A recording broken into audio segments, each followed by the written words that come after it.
Bueno, cuando hablamos de tumores cerebrales,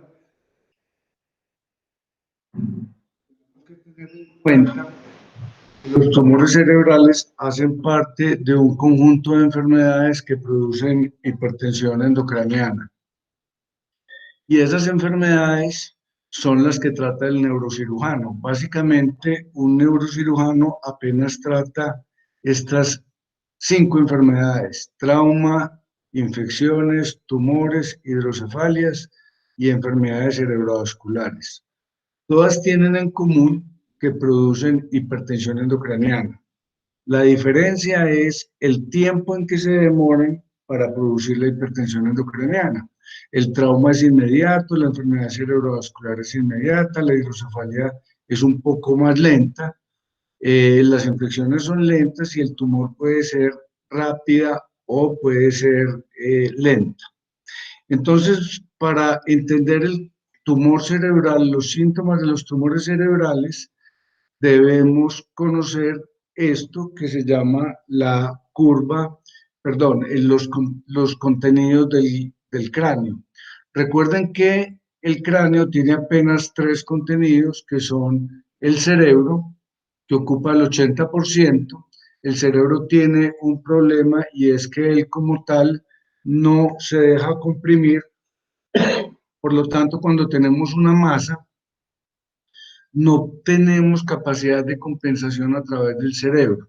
Entonces apenas nos queda el 20%, del cual el 10% es líquido cefalorraquídeo y el otro 10% es sangre.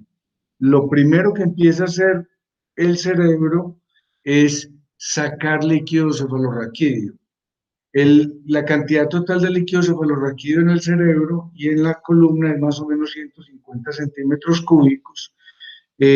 Cuando se pierde la capacidad para sacar líquido cefalorraquídeo simplemente porque no hay más, empieza a sacar sangre mediante vasoconstricción.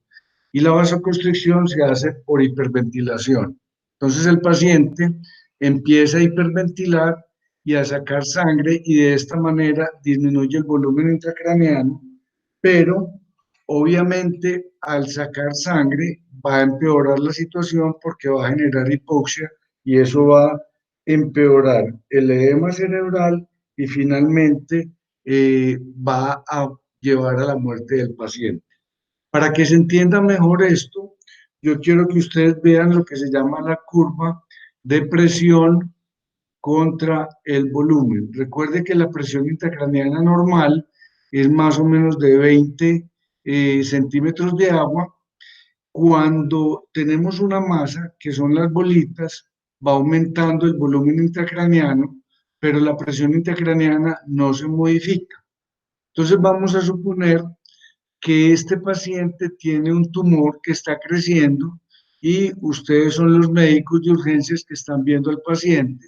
En la primera consulta el paciente consulta por dolor de cabeza, náuseas, malestar general, el médico le coloca un analgésico y el paciente sucesivamente consulta y consulta repetidamente hasta que este médico ya está cansado de la paciente, la manda para la casa, hace una convulsión y una crisis de hipertensión endocraniana y se muere. Entonces, cuando ustedes tengan un paciente que consulta en forma repetida, más de 2 o 3 veces a un servicio de urgencias, tienen que tener en cuenta, así ustedes no encuentren absolutamente nada, que el paciente tenga un tumor en la cabeza y por lo tanto deben realizarle una escanografía de cráneo simple, que con eso la mayoría de las veces se ven los tumores. Si la EPS no le hace la escanografía, ustedes ya quedan exentos de toda responsabilidad porque por lo menos ustedes pidieron el examen. Entonces, siendo así, los síntomas de la hipertensión endocraniana son un poco complejos porque el paciente se nos puede pasar. Recordar siempre hacer el fondo de ojo.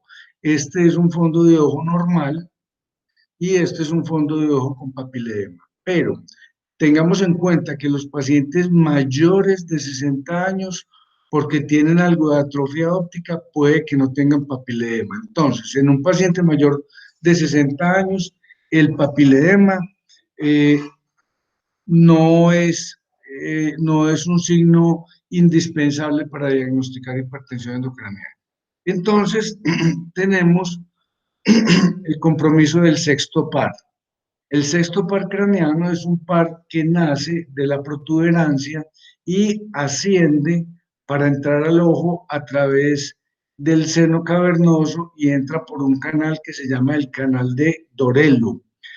Cuando el sexto par entra al canal de Dorelo, él viene ascendiendo y entra al canal de Dorelo en un ángulo de 90 grados, de tal manera que si hay una masa arriba, eh, comprime al sexto par sobre ese canal de Dorelo y el paciente va a tener diplopía. Entonces, un paciente que se queja de cefalea y además de eso, diplopía, cuando mira hacia los extremos, hay que tener en cuenta que puede ser el compromiso inicial de un tumor intracerebral.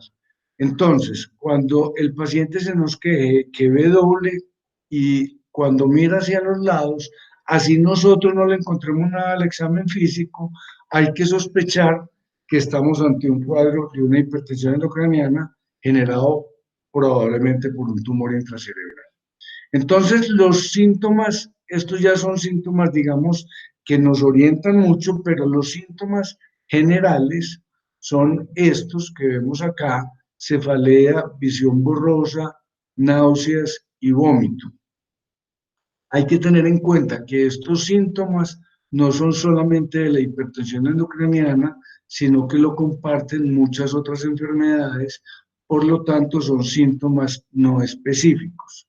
Cuando nos hablan de vómito en proyectil, no quiere decir que el paciente tenga un vómito a 3 metros o a 6 metros, sino que es simplemente un vómito que no va precedido de náuseas. Entonces, tengamos muy en cuenta eso cuando el paciente vomita, está conversando y de un momento a otro tiene que interrumpir la conversación para vomitar. Es muy probable que estemos ante un paciente con una hipertensión endocrinal.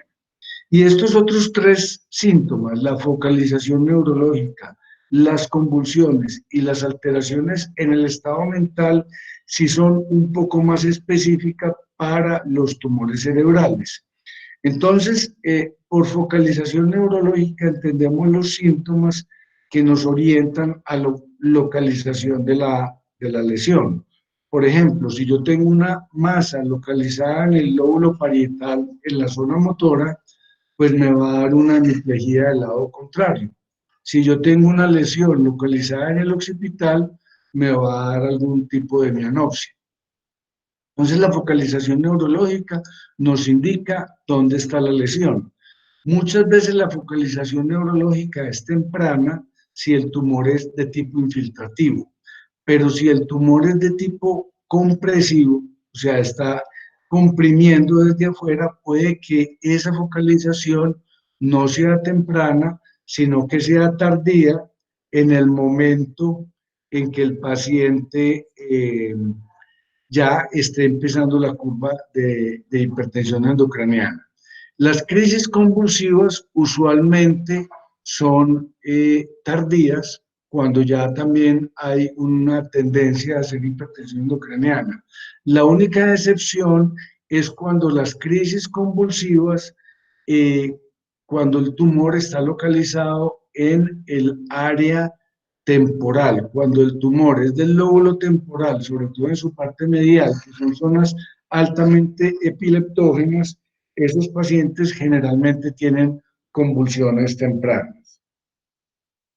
Y la alteración en el estado mental es común a todos los tumores cerebrales. Todo paciente con tumor cerebral tiene alguna alteración en su estado mental.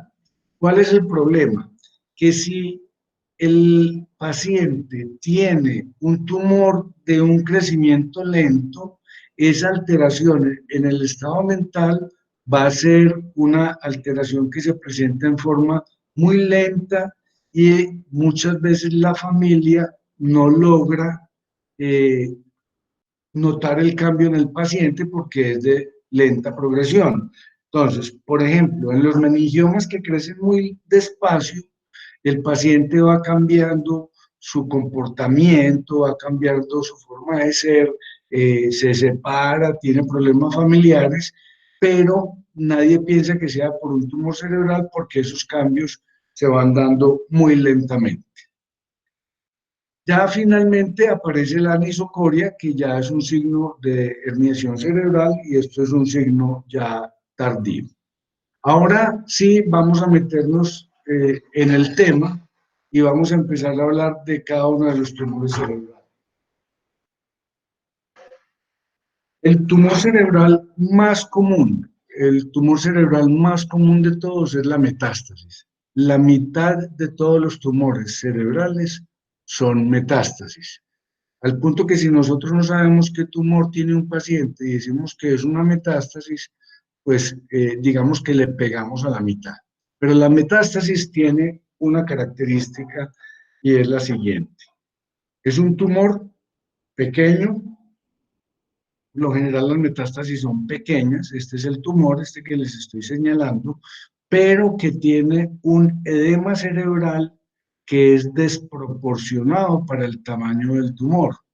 Cuando ustedes vean un tumor pequeño, pero con mucho edema cerebral, casi con seguridad es una metástasis. Van a ver que el tumor, a través de la charla, que el tumor que más edema cerebral produce son las metástasis. ¿Y qué característica tiene este edema cerebral? Que es un edema que tiene una forma de deditos, de dedos, y por eso se llama edema digitiforme.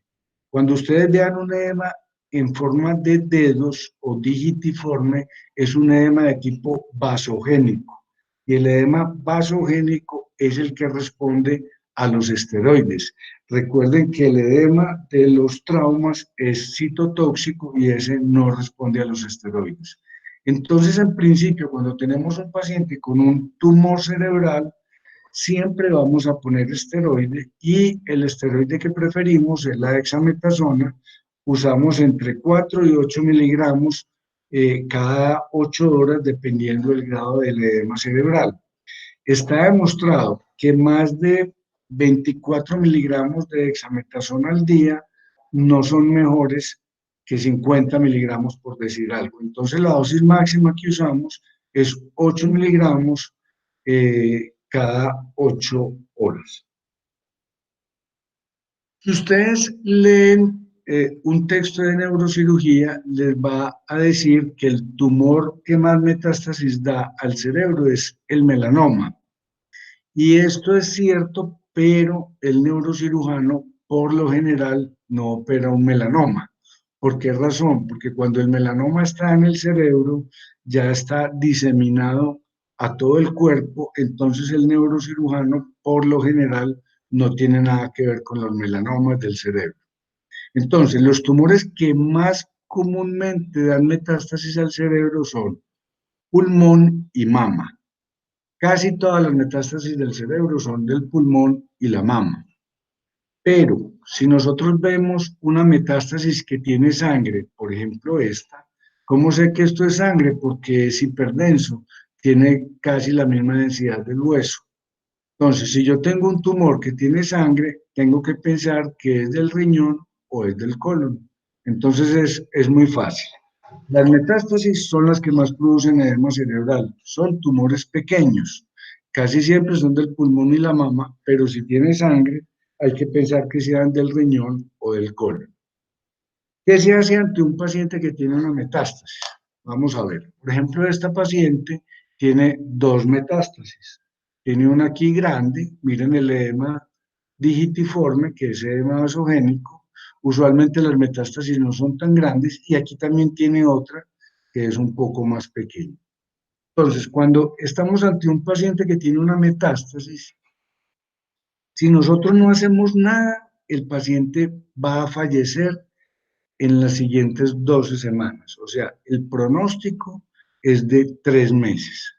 Pero si nosotros lo operamos y hacemos quimioterapia y radioterapia, la sobrevida va a depender del tumor de base. Vamos a suponer que esto es una metástasis de un SEA de mama. Entonces, si yo la opero, yo la puedo operar esta y por el mismo acto quirúrgico puedo operar esta.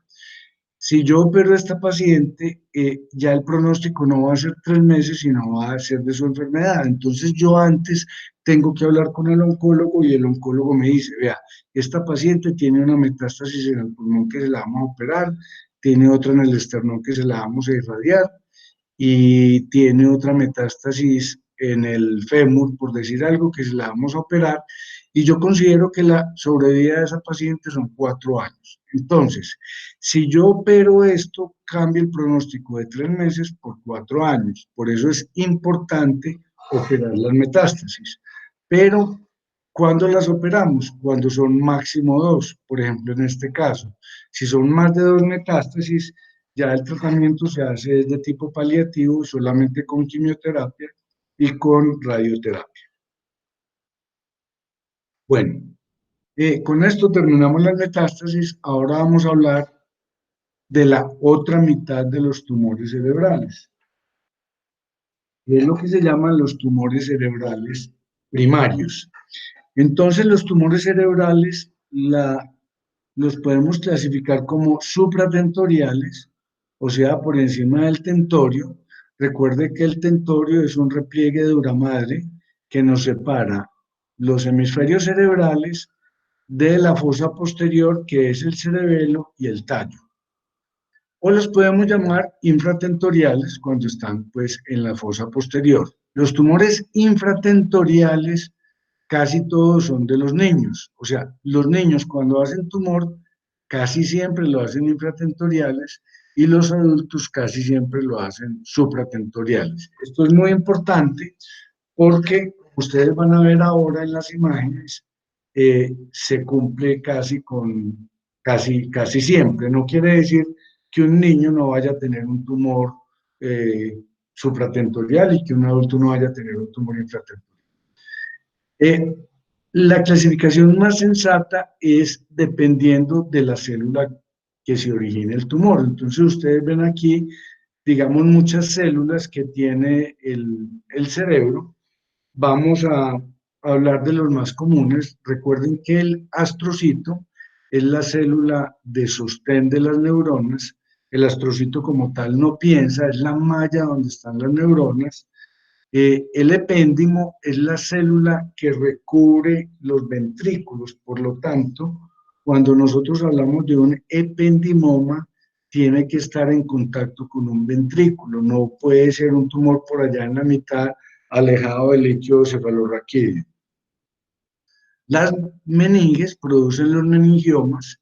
Los meningiomas, recuerden que también las meninges no están en el centro del cerebro, están en la periferia o en la base del cráneo. Entonces los meningiomas siempre van a ser o de la periferia o de la base del cráneo. Entonces así ustedes ven que hay mucho tipo de células, aprendérnoslas todas pues no es fácil, pero entonces nos vamos a concentrar en los 4 tumores más comunes de los adultos y los 4 tumores más comunes de los niños, y con eso ya tenemos, digamos, una visión global de los tumores. Entonces vamos a empezar por los adultos, ¿sí? El tumor más común del adulto es el glioma de alto grado. Cuando ustedes vean la palabra glioma, es lo mismo que astrocitoma. Listo. Entonces, si ustedes ven, el glioma de alto grado y el glioma de bajo grado entran en los 4 primeros tumores de los adultos y hacen parte es el tumor más común en los niños. Entonces, el astrocitoma o el glioma son los tumores más comunes del sistema nervioso central primarios. Recuerde que una cosa son los primarios y otra cosa son las metástasis. Las metástasis son la mitad de los tumores. En los adultos también tenemos los meningiomas y los ependimomas. Y en los niños, el astrocitoma de bajo grado, el medulloblastoma, el ependimoma y el craneofaringioma. Entonces, hoy vamos a hablar de esto, pero les voy a hacer unos comentarios de estos otros 2 tumores, que son el schwannoma y el oligodendroglioma. Entonces, como el astrocitoma es el tumor más común de los adultos y es el tercero en los adultos y es el primero en los niños, el astrocitoma es el tumor primario más común eh, en el cerebro, ¿sí? Eh, Vamos a empezar a hablar al revés. La clasificación de la Organización Mundial de la Salud no los clasifica desde grado 1 hasta grado 4. Entonces vamos a empezar a hablar al revés. Vamos a empezar a hablar del grado 3 y el grado 4. El grado 3 y el grado 4 los vamos a englobar en la misma casilla y los vamos a llamar astrocitomas de alto grado.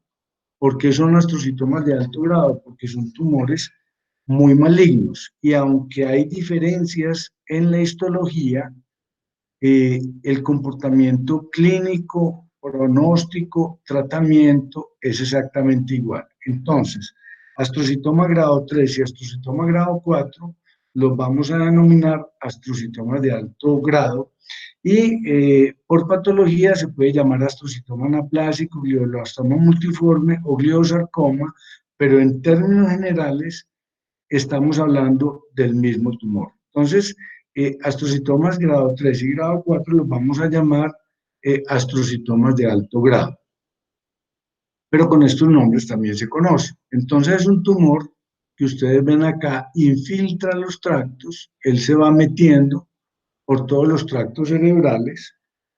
Estos son astrocitomas de alto grado, donde ustedes ven que el tumor capta muy bien en la periferia, el medio de contraste, pero que en el centro tiene necrosis. Capta muy bien la periferia y en el centro tiene necrosis. Miren ustedes que es un tumor maligno, pero el edema cerebral es mínimo. Entonces, cuando estamos ante un astrocitoma de grado alto, es como si el paciente no tuviera capacidad para defenderse de ese tumor. Y por eso es que no produce un edema cerebral importante. Esta imagen es típica y es lo que se llama un astrocitoma o un glioma en mariposa.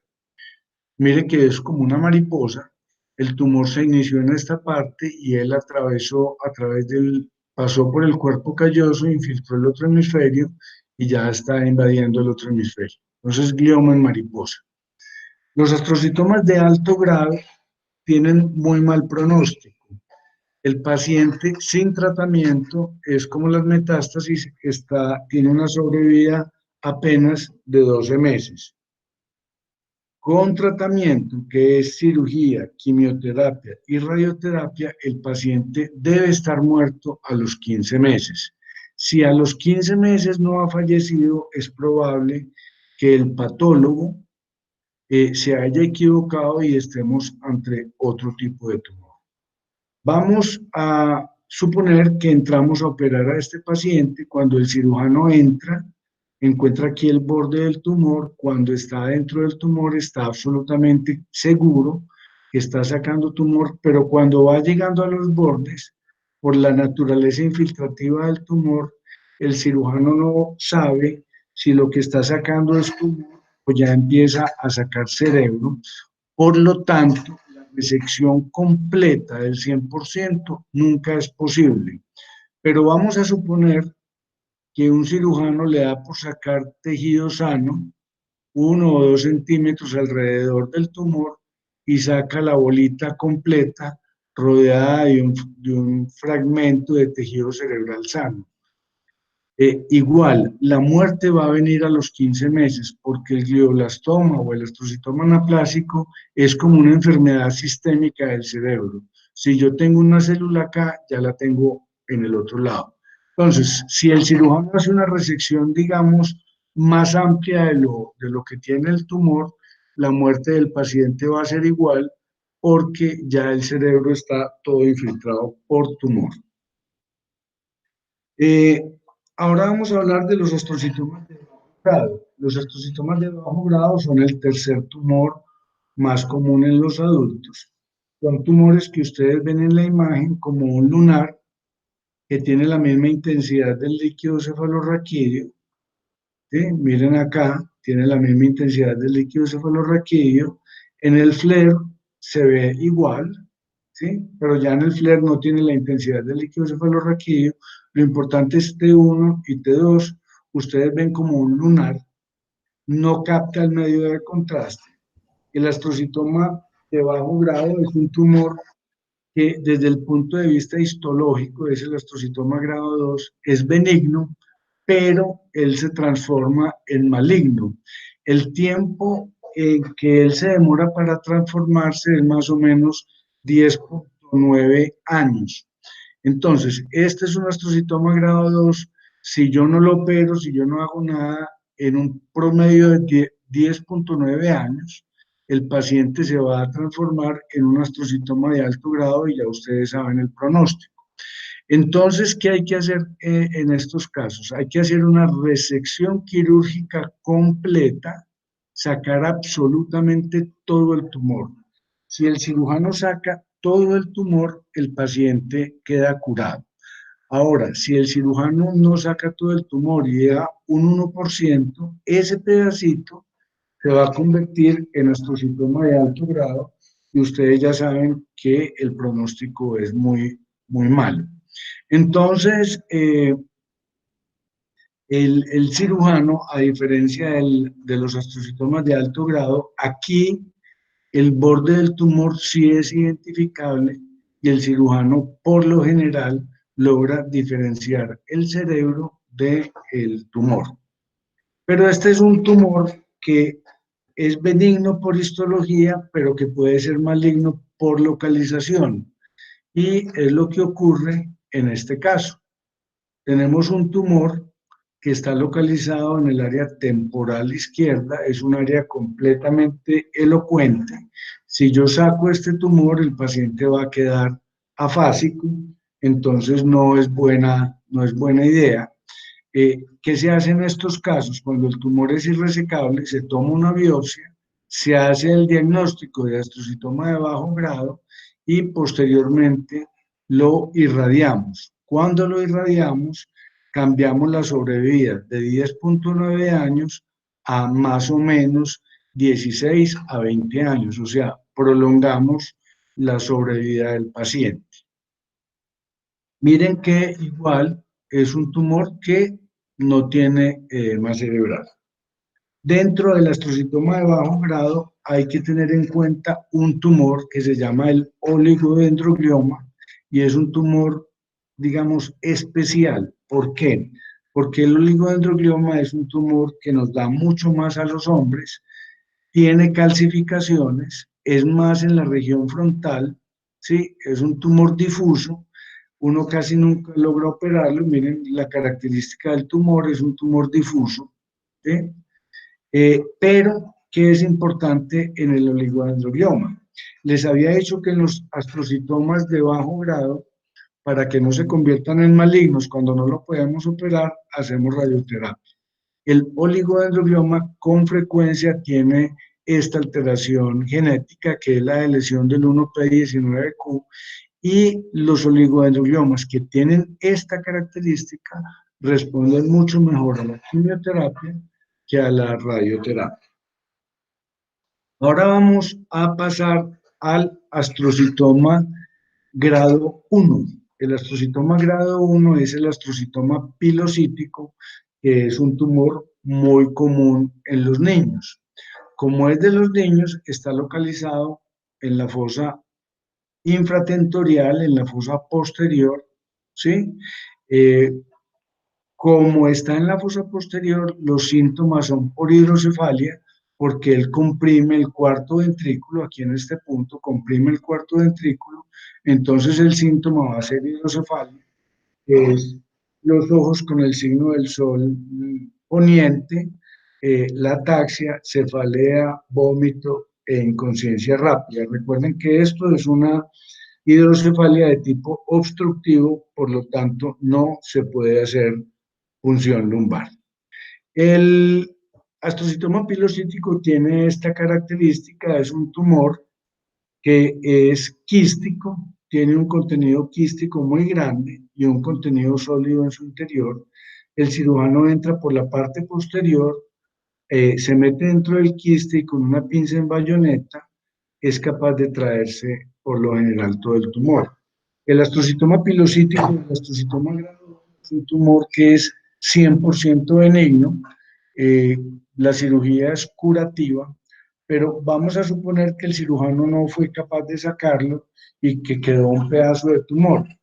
Cuando eso pasa, no es que el tumor se convierta en grado 2, después en grado 3 y después en grado 4, sino simplemente el tumor vuelve a crecer y siempre va a tener una característica benigna. Al punto que el tumor es tan benigno, digamos, que la nueva clasificación de la OMS eh, saca al astrocitoma pilocítico de la clasificación que les había comentado inicialmente y lo clasifica como otros astrocitomas. Pero hasta ahora, vamos a dejar la clasificación como está y decimos que este es astrocitoma grado 1, que es básicamente un tumor de los niños. Ahora nos vamos a hablar de los meningiomas. Los meningiomas son los segundos tumores más comunes en los adultos.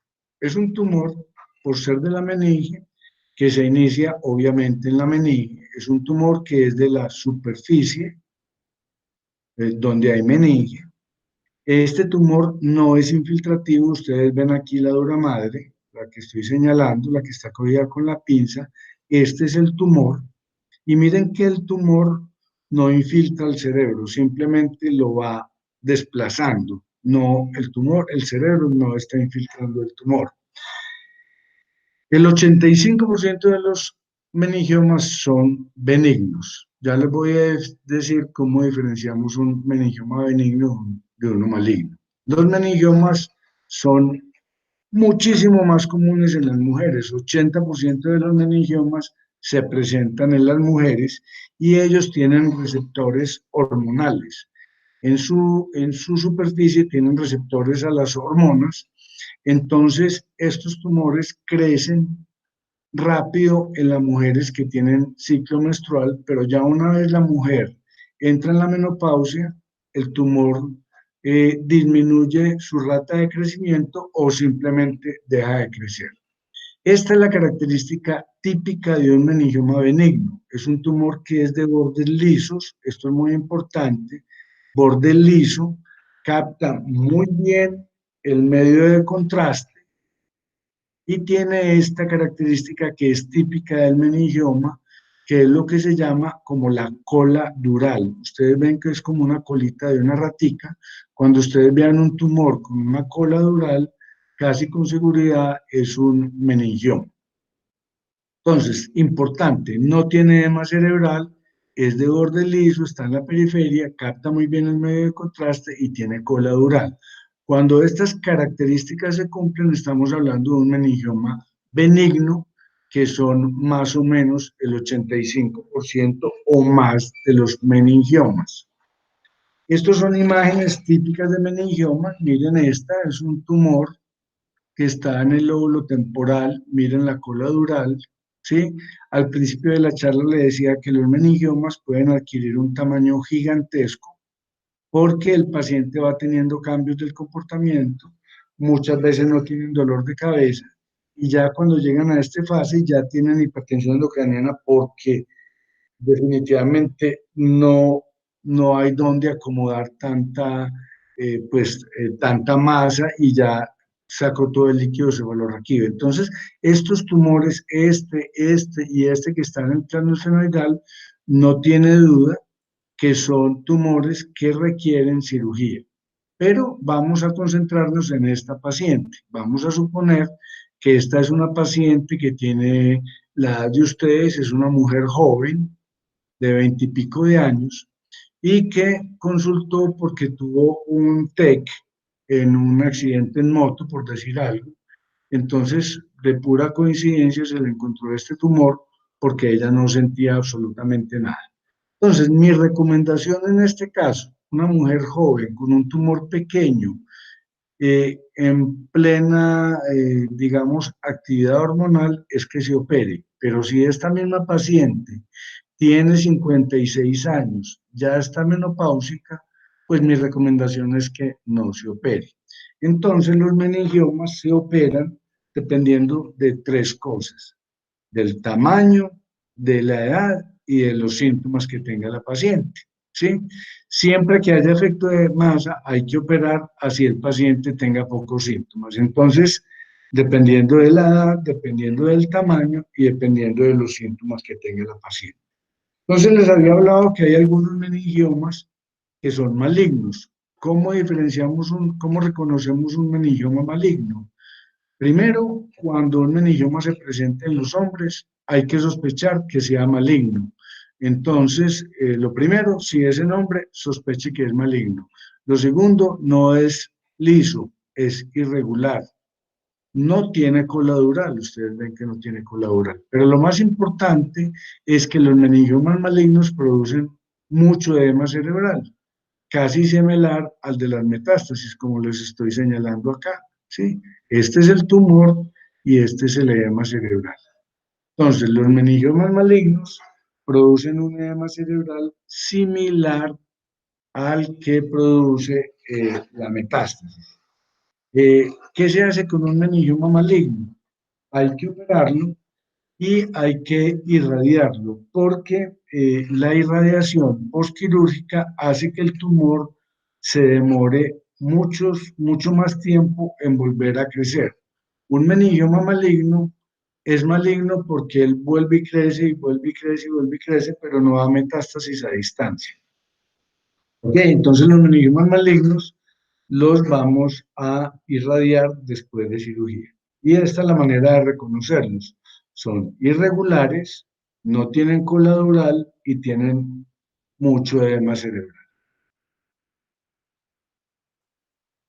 Ahora vamos a hablar del cuarto tumor en los adultos o del segundo en los niños, que es el ependimoma anaplásico. El ependimoma tiene dos presentaciones, uno que es anaplásico y otro que es mixopapilar. El mixopapilar, no vamos a hablar de él porque este se presenta en la médula, en el cerebro se presenta el tipo anaplásico, que es más maligno. Acuérdese que el epéndimo es la célula que recubre la pared de los ventrículos. Es como la membrana que hace que el líquido cefalorraquídeo no se vaya para el cerebro. Los ependimomas, como son de los niños, están localizados en la fosa posterior. Y como son del epéndimo, están dentro del cuarto ventrículo. Ustedes lo ven acá, que está dentro del cuarto ventrículo. Eh, Como es un tumor que está en contacto con el líquido cefalorraquídeo, él va a estar desprendiendo células del líquido cefalorraquídeo, células tumorales que se infiltran a toda la médula, ¿sí? Hasta abajo, hasta el sacro, y van a infiltrar toda la superficie del cerebro, eh, hasta los sitios donde se absorbe el líquido cefalorraquídeo. Entonces, cuando tenemos un ependimoma, no solamente lo tenemos en la fosa posterior, sino que ya lo tenemos diseminado por donde hay líquido cefalorraquídeo. Esta es la característica típica del ependimoma. Es un tumor altamente vascularizado que capta muy bien el medio de contraste. Tiene una característica, es un tumor que es muy vascularizado. Cuando el cirujano, cuando el cirujano entra a operarlo, encuentra una masa que es, como les digo, muy vascularizado, es como si se abriera una llave de sangre, y entonces el cirujano tiene que trabajar muy rápido porque si como es un niño se le puede desangrar fácilmente, pero tenemos un problema, él va trabajando muy rápido, pero tiene que frenar en seco en el tallo cerebral porque si no tiene experiencia, en ese desespero, trabajando en este mar de sangre, digamos, puede transgredir el tallo cerebral y hacer un daño cerebral muy importante. El astrocitoma anaplásico es un tumor maligno. Eh, el tratamiento es quimioterapia, radioterapia y cirugía. Lo mejor no es la cirugía, lo mejor es la radioterapia. ¿Cuál es el problema? Que los niños menores de 4 años no se pueden irradiar. No se pueden irradiar porque les produce retardo mental y les produce alteración del crecimiento. Entonces, cuando estamos ante un niño menor de 4 años con un tumor de esta característica, estamos, digamos, maniatados, solamente dependemos de la cirugía y la quimioterapia, y por eso es que el pronóstico sea, digamos que, regular. A 5 años están vivos más o menos el 60% y a 10 años están vivos el 15%. Cuando vamos a irradiar estos niños, no solamente irradiamos el lecho tumoral, sino que tenemos que irradiar toda la médula, o sea, toda la columna y todo el cráneo, por lo que les dije que el tumor se diseminaba a través de el líquido cefalorraquídeo. Entonces es un tumor que tiene un pronóstico bastante regular. Idealmente, un niño menor de 9 años no se debe irradiar. Se irradian entre los 4 y los 9 años, corriendo el riesgo de retardo mental, pero definitivamente menor de 4 años no se puede irradiar. Ahora vamos a hablar de un tumor que se llama el meduloblastoma. El meduloblastoma es un tumor que tiene un comportamiento exactamente igual al del ependimoma. La única diferencia es que el meduloblastoma no necesariamente está en el cuarto ventrículo, puede estar en la periferia. Son tumores que son el cuarto tumor, el tercer tumor, perdón, más común de los niños, por lo tanto está en la fosa posterior. La imagen es muy similar a la del ependimoma. Sabemos que no es un ependimoma porque no lo tenemos en el ventrículo. Es un tumor también muy vascularizado que infiltra el cerebro. Ustedes ven aquí que estos son, que él como que va metiéndose al cerebro. Con respecto al medulloblastoma, es interesante saber que es un tumor que se origina en células embrionarias, ¿sí? Y que ustedes lo van a oír probablemente el término medulloblastoma ya no lo van a oír tanto y lo van a oír como PNET, que es tumor neuroectodérmico primitivo. Tumor neuroectodérmico primitivo o PNET. Entonces, cuando estamos hablando de un tumor de células embrionarias o un medulloblastoma, estamos hablando también del PNET. Son sinónimos. Como les digo, el pronóstico y el tratamiento es exactamente igual al que se le da a los ependimomas. También se disemina a través del líquido cefalorraquídeo, entonces se trata con radioterapia a todo el eje espinal y craneano, quimioterapia y cirugía. Pero lo que más le sirve es la radioterapia, con la salvedad que a los niños menores de 4 años no los podemos irradiar. Y como les digo, el pronóstico es igual. A 5 años están vivos más o menos el 60% y a unos 10 años están vivos el 15%. Para terminar ya con los tumores de los niños, el cuarto tumor es el craneofaringioma. El craneofaringioma es un tumor interesante que se origina en la región superior de la silla turca. Es un tumor que tiene una característica que es un componente sólido y un componente quístico. Un componente quístico que tiene unos cristales de colesterol que son calcificados y este quiste es un quiste especial porque cuando abrimos el quiste sale un líquido que es exactamente igual al líquido, al aceite de un carro quemado. Entonces, digamos que es algo patognomónico porque solo se presentan este tipo de tumores, esa presencia como de ese líquido en el quiste. El craneofaringioma es un tumor 100% benigno, pero así como los astrocitomas de bajo grado, puede tener un comportamiento maligno. ¿Por qué razón? Porque él se adhiere, es un tumor pegotudo que se adhiere a estas estructuras, al tallo cerebral se adhiere al hipotálamo, se adhiere a las arterias cerebrales anteriores. Entonces, la cirugía muchas veces, lograr una resección completa del tumor, no es posible porque uno puede generar daño en esas estructuras. De tal manera que cuando yo logre sacar el tumor en un 100%, curo al niño, pero si no logro sacar el tumor en un 100%, el tumor va a volver a crecer y va a necesitar cirugía tras cirugía tras cirugía, y después de tantas cirugías el paciente va a tener deterioro por infecciones, por lesión de las arterias, por lesión hipotalámica. Entonces, existe como la creencia de que el craneofaringioma es el tumor más común. Si ustedes le preguntan a un pediatra, ¿cuál es el tumor más común? Él le va a decir que es el craneofaringioma, porque ve que muchos pacientes reingresan y él no se da cuenta que son, digamos, los mismos pacientes. Entonces, el craneofaringioma es un tumor benigno, pero desafortunadamente, si en la primera cirugía no lo podemos sacar todo, va a tener un comportamiento maligno por la lesión de las estructuras eh, vecinas, el hipotálamo y las arterias y demás. Ya que estamos hablando de los craneofaringiomas, vamos a enfocarnos un poco en los tumores de la hipófisis. Entonces, recuerden que los tumores de la hipófisis, pues obviamente se asientan en la silla turca. Son tumores que los vamos a clasificar en dos, en tumores que producen hormonas y en tumores que no producen hormonas. La mitad de los tumores son no productores y la otra mitad son tumores productores. Los tumores que no producen hormonas,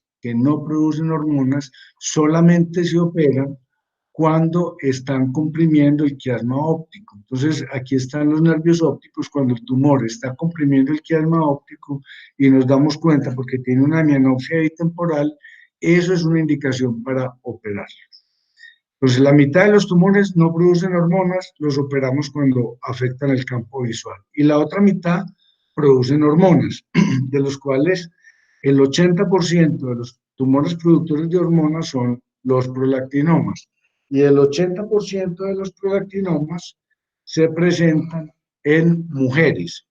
Entonces, el prolactinoma antes se operaban todos, hoy en día no se opera ninguno, ¿sí? Porque se tratan con un medicamento que se llama la cabergolina y eso no solamente controla el nivel de prolactina, sino que hace que el tumor se desaparezca por completo.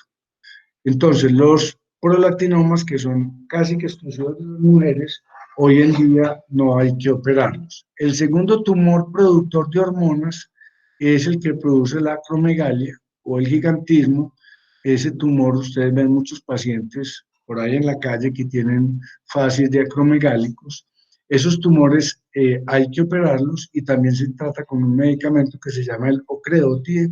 El tercero es el que produce el Cushing central, que es bastante raro, y el cuarto es el que produce TSH, que produce un hipertiroidismo central, que también es bastante raro. Todos los productores hay que operarlos, a excepción del prolactinoma, que como les dije, no hay que operar. Entonces ya con esto terminamos, digamos que los tumores más comunes, pero les quiero comentar otros dos tumores que son especiales porque se los pueden encontrar ustedes en su vida, digamos, común. El primero es el schwannoma o el neurofibroma, es un tumor del nervio periférico, se origina en el octavo par craneano, por lo tanto el síntoma va a ser de hipoacusia.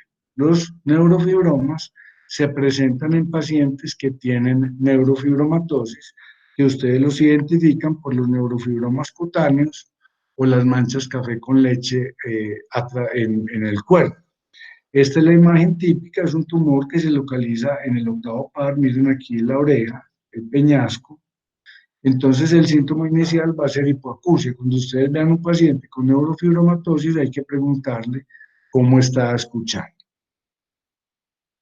¿Por qué es interesante este tumor? Porque antes todos estos tumores los operábamos. Entonces, cuando operábamos el tumor, el paciente que estaba hipoacúsico salía sordo porque obviamente el tumor está localizado en el octavo par, entonces al yo extirpar el tumor, pues el octavo par también va a salir, entonces va a quedar sordo.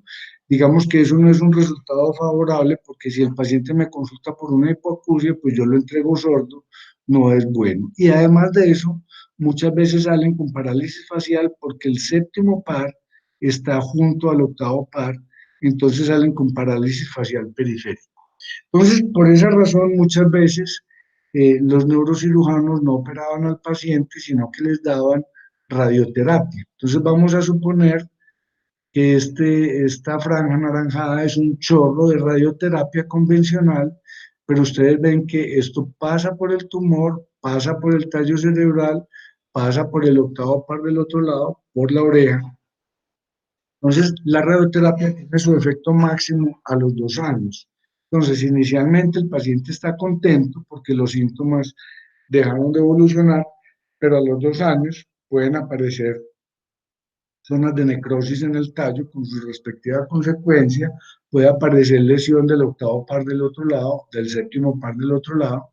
Entonces, por esta razón surgió el concepto de lo que hoy en día se conoce como radiocirugía, que es que ese mismo chorro de radioterapia lo partimos en unos chorritos muy delgaditos y todos van a confluir en el tumor cerebral, de tal manera que esta parte, por ejemplo, del tallo cerebral recibe muy poca irradiación, entonces no va a tener efectos adversos. La radioterapia, la radiocirugía, como les estoy explicando, es una forma de radioterapia y no es una forma de cirugía como mucha gente piensa. Cuando tenemos neurofibromas bilaterales, primero le enseñamos el lenguaje de sordos y luego hacemos radioterapia a radiocirugía al que esté más grande. Es importante anotar que la radiocirugía no sirve para tumores que tienen más de 3 centímetros. O sea, para tumores de más de 3 centímetros hay que operar.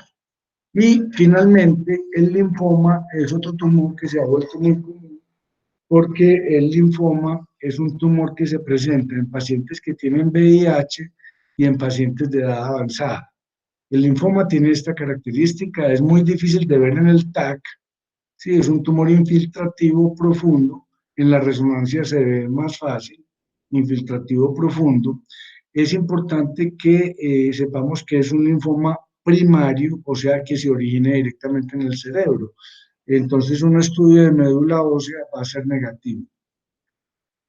Como les había dicho inicialmente, que todos los pacientes con tumores deberían recibir esteroide, esta es la excepción. El linfoma no debe recibir esteroide porque cuando le damos esteroide, el tumor se desaparece en las imágenes y fuera de eso se desaparece en la patología, entonces la biopsia va a ser normal. Entonces, cuando sospechemos un linfoma, que les repito, lo sospechamos en un paciente de edad avanzada o en un paciente que tiene VIH, no podemos poner esteroide porque la biopsia se nos pone negativa. Entonces, en esos casos esperamos 14 días, hacemos la biopsia y ya después el tratamiento es a cargo del hematoncólogo. Eh, Eso era todo, jóvenes. Si tienen alguna pregunta, con mucho gusto.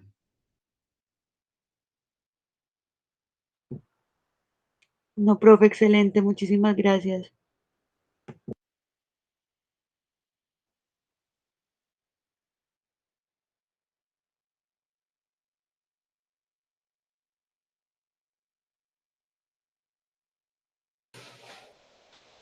Muchas gracias, profe, todo muy claro.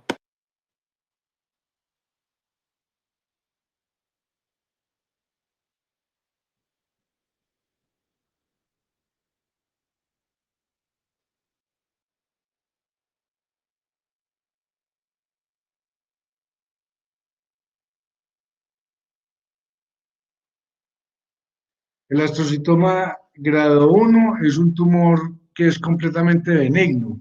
Entonces, el astrocitoma grado 1 es un tumor que si usted lo reseca, el paciente se cura.